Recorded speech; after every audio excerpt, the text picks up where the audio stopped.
Hi, and welcome to another episode of the Perfect Franchise Podcast, where we try to deconstruct best practices from some of the industry's top performers.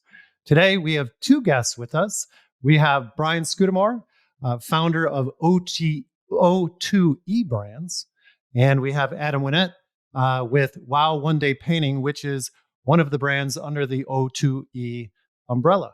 Gentlemen, welcome. Thanks for having us. Yeah, happy to be here, Chris. Thanks. Yeah, we're glad to have you. Brian, let's start off with you a little bit. So you've built one of the most successful franchises of all time, 1-800-JUNK, and revolutionized the junk removal business. But you didn't stop there. You created O2E Brands, which stands for Ordinary to Exceptional, and started building that portfolio. What do you look for when you're putting additional concepts into your brand portfolio? Yeah, well, we've got the three concepts. So 1-800-GOT-JUNK we had for about 22 years before we decided to layer in WOW One Day Painting and then Shack Shine. They're all home service brands and they all have a happy customer feeling. And so it's interesting. We were in the moving space for a while, and that was a business we had to let go of after 8 years because it wasn't a happy business. When someone has their junk removed, they point, it disappears, they're happy. When we come in with WOW One Day Painting and we paint your home in a day, you look around, you go, wow. And with Shack Shine, windows, gutters, power washing, and Christmas lights, people instantly feel a sense of, okay, I love my home again. With moving, when people move, it's not a happy business, no matter how great people are. So what do we look for? Businesses that can be transformed through customer experience and happy businesses. That's great. That's great. Yeah, I would think, Brian, that that customer experience is really the key, because if I'm somebody looking to buy a franchise, there are other junk removal franchises, there are other painting franchises. What are the advantages of buying a franchise that's part of a bigger umbrella like O2E? I think people looking to start their own business as a franchise owner, you want to partner up with people you like, that you trust, that you want to work with and have fun building something bigger and better together. And so there's different culture and different values across companies. When people choose us, it's a brand that we're building something really special. Anybody that ever comes to the junction or head office and walks through, one of the most common things we hear people say is, why is everybody smiling? Like, what is going on? Did you stage this? No, it's like this every day. We have fun. We care about people. We care about our partners. We work hard together. We're not perfect. We make mistakes. But I think really the advantage with us is we built 1-800-GOT-JUNK to a almost $600 million brand. And we've had great growth and success. We've learned so much from building that first brand that's grown up from being a baby to now the smaller emerging brands like WOW One Day and Shack Shine that have a bit of a road paved for them, in the sense that we understand home services. We understand what it takes to help franchise partners succeed. And we get to build something pretty awesome with some great people. Yeah, that's great. So Brian, you focus on sort of these traditionally unprofessional industries, and there's a lot of competition in this space. How do you determine how much competition is a good thing and how much is just too much? Yeah, it's a great question. So when we started 1-800-GOT-JUNK, or when I started, it was called the rubbish removal industry. Some people called it debris hauling. We decided, because our phone number had the word junk in it, we were going to start to call it junk removal. And back in the days of yellow pages, the whole bit, we had to have categories created for junk removal. So we created literally the category. And it's one of those things where competitors have all come into our space and imitated us. And many of our franchise partners despise the competition. They get stressed by the competition. And I've always said, just welcome and embrace it. In the same way that when FedEx started years ago, nobody understood the value of overnight shipping and what that even meant. They needed the help. FedEx needed the help of UPS, DHL, and others to create an industry. And the same things happened with us. We've got competitors out there. They keep us sharp and keep us on our toes. We always look to them to see what are they doing better versus trying to stop them from doing anything.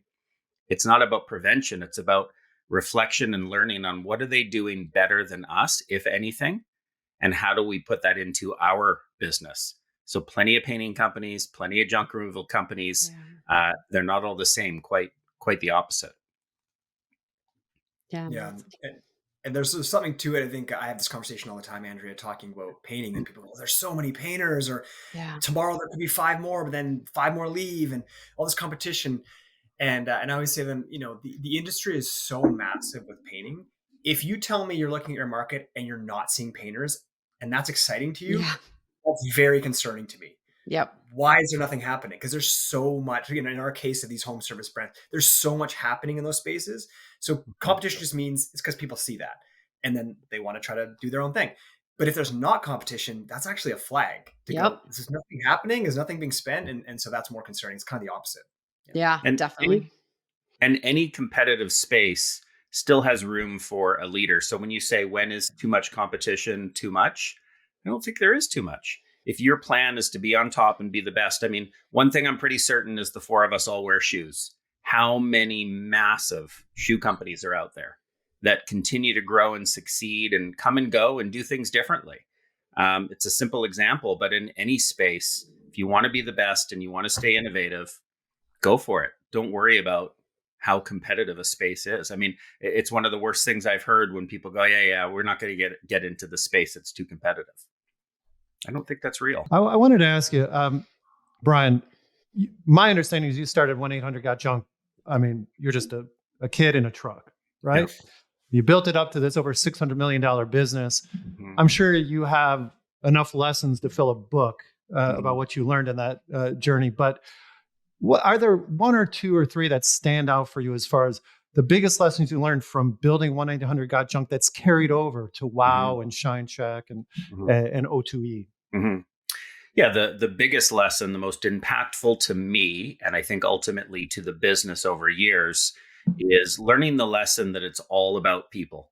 So 5 years into the business, I had 11 employees. I had 9 that were not very good.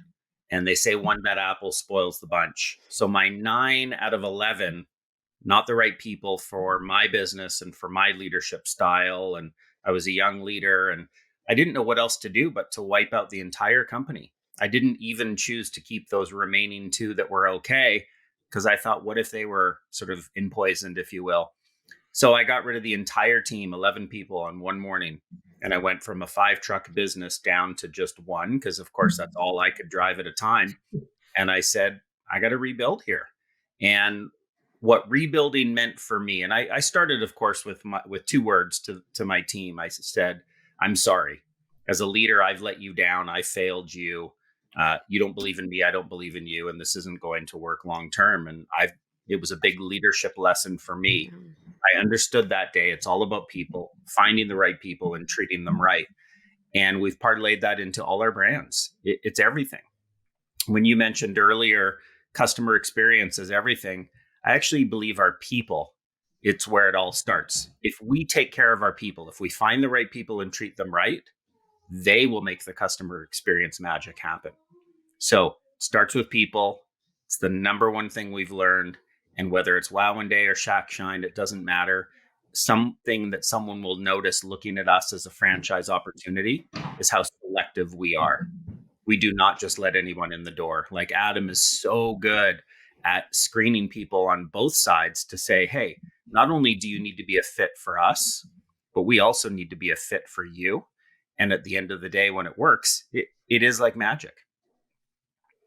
Yeah, that's an important thing we always tell our clients. This is a 2-way street. They're looking at you just as much as you're looking at them. And so, that's a really good point. And finding those right people and bringing them in is important. So, Brian, coming off as sort of such a successful brand like 1-800-JUNK, what advantages does that give you when you start WOW One Day Painting and Shack Shine? Or is that just, were those kind of hard shoes to fill to start over and do 2 other businesses? Yeah, it's been humbling in some ways, because it just because we've done it once doesn't mean we can do it a second or a third time. Yeah. And we've had plenty of challenges and learning, and that's life. I mean, I wrote a book called WTF, Willing to Fail. And we live that. Yeah. We make mistakes. Sometimes they're unpredictable. We learn from them and grow. But having 1-800-GOT-JUNK as the first brand in our family of brands has given us credibility and brand recognition. It's rare that we run into people that don't know the company. And when they do, and they say, okay, you're sold out for 1-800-GOT-JUNK and you've built the $600 million brand. If we can't get in there, where can we get into? And what I love about WOW One Day Painting is one example. While we've built a $600 million brand in junk removal, and we'll get to $1 billion in the near future, the painting space is way bigger than the junk removal space. We just got a later start. And so to me, that's exciting. People look at it and go, well, I don't really like painting. Well, do you think our people that haul junk like junk removal? They are mom and pop fragmented industries that are ripe for reinvention. This is all about how to create the world leading brand in any space, one franchise partner at a time. Okay. Adam, if we can turn it to you as somebody who's representing WOW One Day Painting and one of the brands under O2E. We talked a lot about competition from the aspiring entrepreneur who's looking at franchises and maybe worries, hey, there's a lot of painting companies that would be my competition. We've addressed that. Yeah. There's also a lot of competition, comparatively speaking, with the franchise, meaning there's a number of other painting franchises. Yeah. So what's the difference between you and the other painting franchises, especially with the big machine of O2E behind you? Yeah. And a common question, and there'll probably be more, more painting franchises as people, as Brian spoke about, just see the size of the industry and the opportunity. And it's still, over 95% of it is single painters. Not even a company. I mean, they might call themselves a company, but it's a guy in a brush. And so even with all of us franchises, it's a tiny little sliver. So there's just so much room. So there'll probably be more. But when I look at how we're different, and to me, it's very obvious, and I like to have this conversation with people, there's two things that stand out. The first you were alluding to, which is, Brian and a lot of Brian's team and people within 1-800-GOT-JUNK, they've been doing this for a long time. And they've very clearly demonstrated they know how to build a world-class brand, a world-class customer experience business. The level of experience we get from that, the junction that Brian referenced, that corporate head office, over 300 people, working with Brian, or I don't know the new number anymore, Brian, but whatever it is, it's an enormous team behind all of our brands. So there's history, there's experience, and there's trust with that. And a lot of the painting franchises, and they may work. They also may not. There's a bunch of them that are 1-2 years in, they're kind of promising the world, and maybe they deliver, maybe they don't. But for someone looking at an opportunity to go, hey, WOW's been around for over 10 years, 1-800-GOT-JUNK over 30 years, there's a lot of trust and there's a ton of support, not only just people, but systems, technology, experience, lessons, all of these things. So that's something we're lucky that we're one of the few painting brands that have that level of background and experience. And then the other one, it's funny because people go, hey, besides this, what's different? And I go, well, that's the thing, is we paint homes in a day. No one else does this. You have a brand that's entering a crowded space and immediately is different, stands out to customers.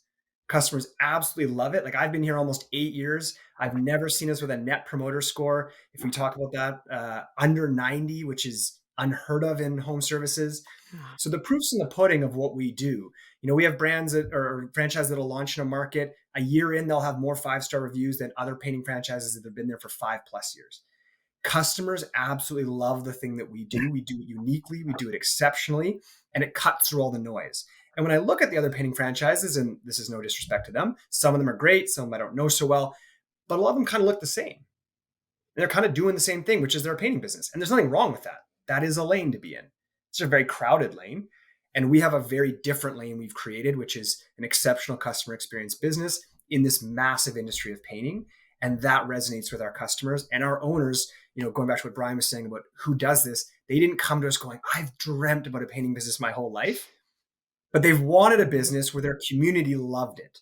And they were excited about the service they gave. And when people found out they're the guy or the gal that owns the WOW business in their area, they're like, I love your thing and I have to tell people. And I went on Facebook, and that's the thing that they love. And we do that, and we do it in a way with One Day Painting that no one else does. And that's really cool and unique. And that's what keeps me here and excited about helping grow the brand. Yeah, that's great. Adam, I mean, I can hear the energy in your voice, and I think that's what's great when we send clients your way. You have sort of that energy, and you're helping to find the right people, and that was something Brian said that you're really good at. And so you're Yeah. looking for someone who's going to be a partner, not for the next year or 2 years. You're looking for that longer term relationship, the right people Yeah. bringing the brand. So tell me a little bit. How do you find sort of the right candidates, and what are you looking for? Yeah, there's a couple things. I mean, I don't want to defer to Brian on this one necessarily with some of it, but we have something called the 4 H's, and maybe Brian, I'll start with that unless you really want to speak on it. Go for it. Yeah, and this is something that honestly we use outside of WOW. This is a 1-800-GOT-JUNK. It's a WOW thing. It's a Shack Shine thing. But the 4 H's are something that we use, almost like a benchmark to go, do you check these boxes? Because if you do, this is the right mold of someone that has a really good potential. And of course, none of us know the future, but this is giving us the best feeling around someone. And I'll touch on that in a second. And there's some skill set stuff we can comment on. The 4 H's are: 1, someone's ready to be hands-on. These aren't absentee businesses.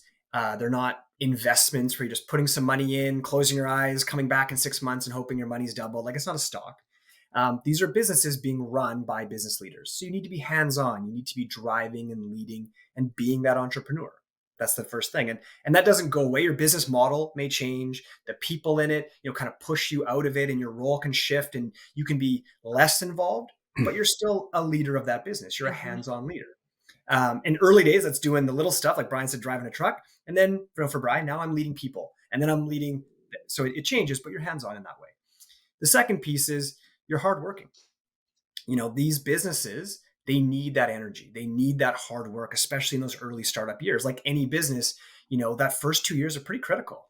And when you do that well, it's a springboard for that longer term thing you talked about. But if you're not putting in that hard work early, it doesn't just happen magically. There's no pixie dust you can sprinkle on your business and just make it work because you want to play Candy Crush on your phone. It's not how it works. So you need to be hardworking and drive it. And the third piece of that is they're hungry. Owners that start this, there's a real desire to succeed. They are goal-driven people. They need it to work. There's financial, obviously, incentives for them to make it work. So again, it's not a side part-time. Yeah, if it kind of works, cool. If it doesn't, I don't really care. Or I have $50 million in the bank. This is a toy for me. That's not our owner. This is someone who's goal-oriented. They've got plans. They've got 5-10-year plans. There's things in their life they want this business to allow them to do. So they're going to build a business to allow that to happen. And Brian, I got tons of stories around that, what people have done with their lives based on these businesses. And then the last one is they're happy. And that, I know, like, not positively every day, every minute, no one is that. Or if they are, like, that's probably scary too. But we're in happy businesses. As Brian said, you're customer facing, right? You're creating these experiences for customers. If you're miserable all the time, customers aren't going to want to deal with you. They're not going to want to have that person at their home. Yeah. But when you're excited and happy and passionate about transforming, in our case, their home, their space, that also comes through. If you're a happy person, people are more inclined to work with you and build and grow with you as your employees or even subcontractors dealing with you, whatever the model may be. Again, if you're the opposite, not so much. So there's a general kind of aura of a person that we're looking for, because that's what our brands are. So those 4 H's are really the essence, I think, of what we're going down to. Different skill sets. We have different ages. We've got, backgrounds. Some people have gone to college. Some haven't, like, tons of different stuff. Those 4 things are pretty critical every time. Yeah, we use an adage in the business that I think can also apply to franchising is we hire on attitude and train on skill. So we are often bringing someone on board who just is happy, optimistic, smart, tenacious, will do whatever it takes to figure it out, much more than what's their pedigree and what's their, resume say. It really is a business that we can train just about anybody when they've got the right characteristics and personality traits, more than it is, do you have an MBA or what certifications, or have you ever painted and run a painting company? Those things really don't matter. And we've seen over and over that our franchise partners come in, and it's almost the ones that are more naive, that really don't have the business experience, but really have a heart of gold for people and have a desire to build something no matter what. That's what really matters at the end of the day. And that's what turns into success. Andrea, even a quick example, because I literally told this Yeah. story like half an hour before I met with you guys today, talking to somebody. But Brian will know we have an owner with WOW in Washington, D.C., top operator, always top of the class. Every box you want checked, he's that guy, right? So we take 100 to him tomorrow. And he phoned me maybe 2 years ago and said, "Hey, Adam, I want to talk to you about something great. I have a referral for you." I was like, "Sure, I want you again. So just give me you again." He's like, "No, it's not. It's my nephew." I said, "Okay." He's like, "I'm just going to warn you, younger guy." And I was like, "What does that mean?" He's like, "He's still in college." I'm like, "Oh, that's definitely younger." It's like, "But he's graduating soon.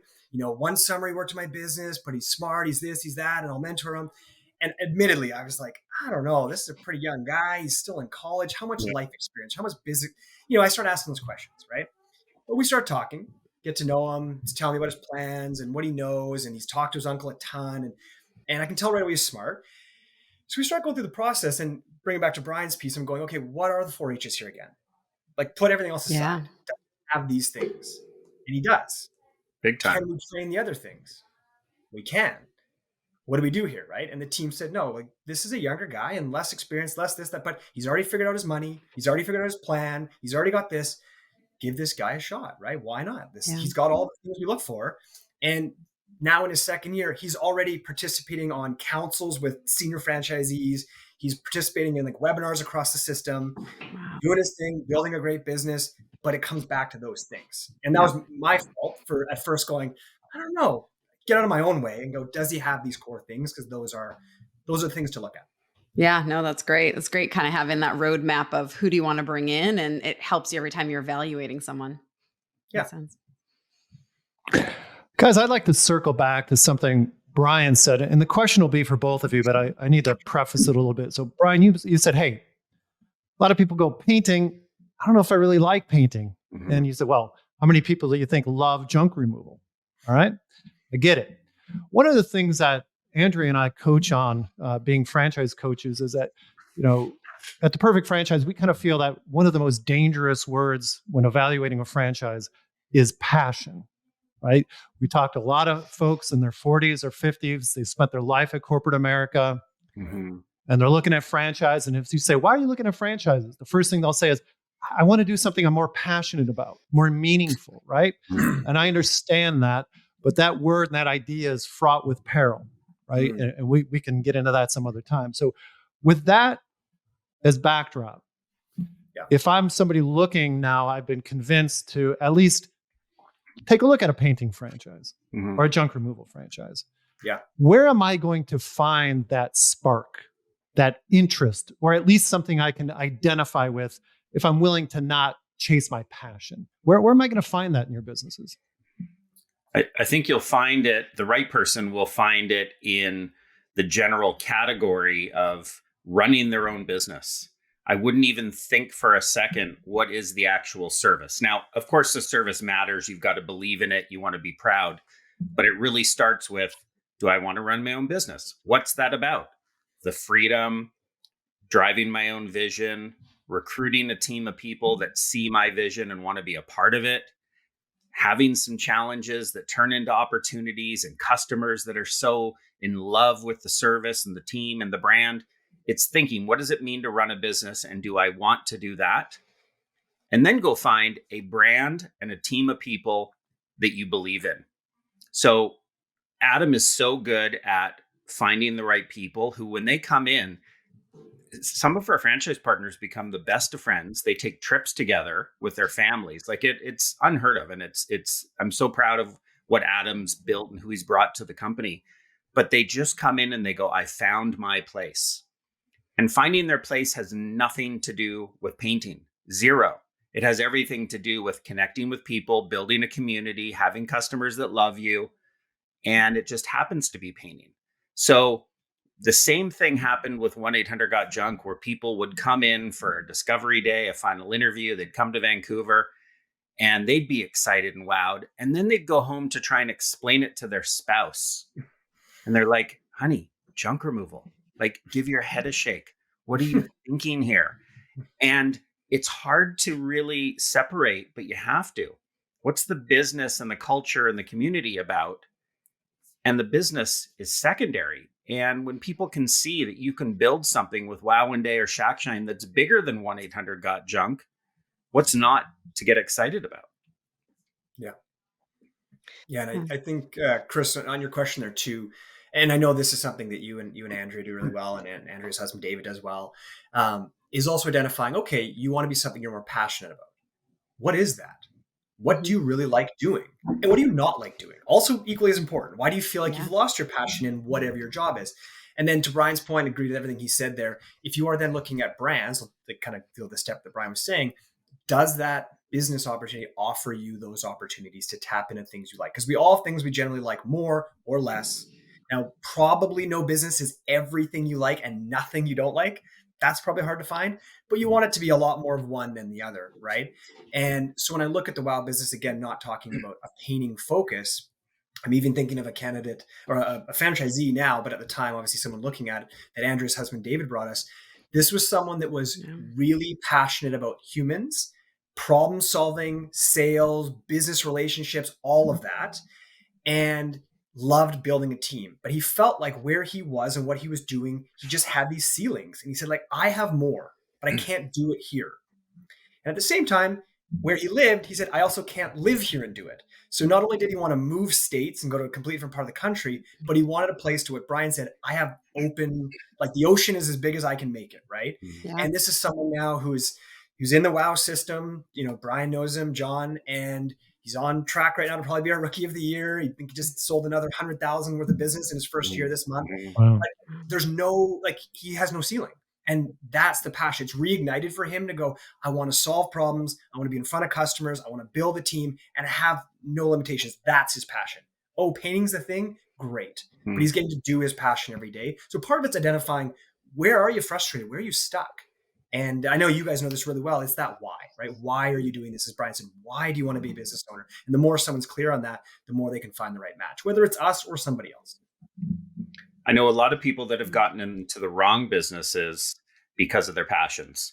So an easy one for all of us to wrap our heads around, and I'm sure we all know people that have done this. They love to cook, or they love to eat and entertain. So they go start a restaurant. One of the hardest types of businesses to ever run. So it's not looking at what's really behind running a restaurant, and are you passionate about the chaos, the people, and the hustle and bustle? Because if you're too passionate about something and you sort of guide yourself based on your passion for cooking, it doesn't work. No, it's great. I mean, I could keep going with so many questions for you guys, and I know we're running out of time. And so I just want to tell you both, I really appreciate today. Appreciate the insights that you gave us. I think as we think about businesses that, you know, we kind of commented, they're not, I guess they're more boring businesses, but in your space, it's kind of fun. People are cleaning out, they're painting, they're changing their life a little bit, and creating sort of that customer experience is really important, but then also bringing the right franchisees into your system. People is really what we heard today is what's most important to you, and making sure you have the right candidate who's willing to create this really big business. I think that's really great. And I really appreciate your time. And I know Chris and I've learned a lot, and our listeners have too. So for those of you listening, if you're considering franchise as a potential path to business ownership, remember there's no one size fits all to franchising that suits everyone. Even so, there's a perfect franchise out there for you. To explore your options and find your perfect match, please visit theperfectfranchise.com. By clicking on Let's Talk, you can schedule time to speak with one of our consultants on the Perfect Franchise team. We look forward to connecting again on the next episode. Till then, take care.